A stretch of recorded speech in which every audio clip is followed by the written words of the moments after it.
नाम मनोज कटेल। हजुर म चाहिँ यहाँको पुजारी। अब यहाँ चाहिँ म हजुरलाई एउटा यहाँको सतीदेवीको हजुर महिमा अथवा यहाँको विशेषता बारेमा बताइराखेको छु। यो चाहिँ सङ्खुवासभा जिल्लाको खगडाई नगरपालिका वार्ड नम्बर 9 नगर अरुण नदीको गढ 3 मा रहेको प्रसिद्ध मनोकामना माताको छत्रशिला भन्छौँ यसलाई होइन। अब यहाँ चाहिँ हामीले यो पौराणिक किंवदन्ती अनुसार अब हाम्रो चाहिँ यो सतीदेवीको चाहिँ मस्तिष्क पतन भएको भन्ने एउटा मान्यता छ र यहाँ चाहिँ हजुरले एउटा आफूले पनि आत्मदृष्टि लगाउन सक्नुहुन्छ, एउटा अनुभव गर्न सक्नुहुन्छ। यो चाहिँ यसको स्वरूप संरचना हेर्नुहोस् त हजुरले पनि मस्तिष्कको आकृतिसँग मिल्दो जुल्दो हुन्छ।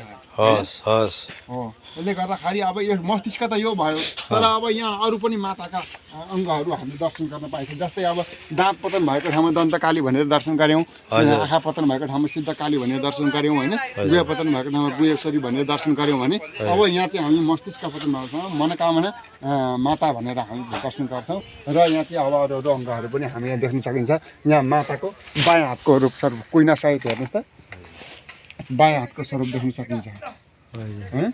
बायाँ हातको स्वरूप उहाँ माथि झन्डा, माथि शङ्ख, अलिक माथि त्रिशूल होइन, अलिक उतापट्टि कुष्माण्डा भनेको चरणको रूपमा, अनि यहाँ हामीले धनुष बाणको रूपमा देख्न सकिन्छ होइन।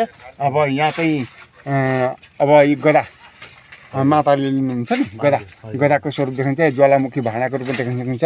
यहाँ सुमेर पर्वतको रूपमा देखिन्छ। यहाँ चाहिँ चन्द्रघण्टा योगिनी भनेको छ होइन, चन्द्रघण्टाको रूपमा चाहिँ हामीले त्यहाँ दर्शन गर्न सकिन्छ। यहाँ चाहिँ राहु र केतुको स्वरूप देख्न सकिन्छ होइन। अब यहाँ छुट्याउँदै जान त अनेकौँ स्वरूपहरू छन्, तर यहाँ प्रष्ट चिन्ने स्वरूपहरूलाई मात्रै म बताइराखेको छु। र यतापट्टि हेर्नुहुन्छ गौमाताको स्वरूपहरू त, हजुर हजुर गौमाताको आकृति पूर्ण रूपले हामीले देख्न सकिन्छ। अब यता अलिकति आउनुहोस् न हजुरले, यहाँ चाहिँ अब सरस्वती माताको बायाँ हाँसको स्वरूपमा हामीले दर्शन गर्न सकिन्छ। हाँस हेर्नु त, हाँसको स्वरूप। अलिक माथि हेर्नुहोस् उहाँ माछाको मत्स्य अवतार भगवान् विष्णु लिनुभएको थियो, माछाको आकृति माथि डाँडामा देख्नु, डाँडामा उता उता माथि देख्नुभयो। अब यतापट्टि अलिकति आउनुहोस् त, यहाँ डमरुको आकृति हेर्नु।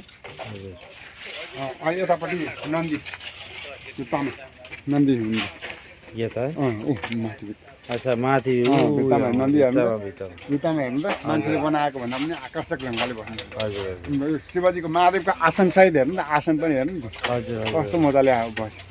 अब यतापट्टि हेर्नुभयो भने हजुरले चाहिँ गणेश भगवान्को स्वरूप देख्न सक्नुहुन्छ।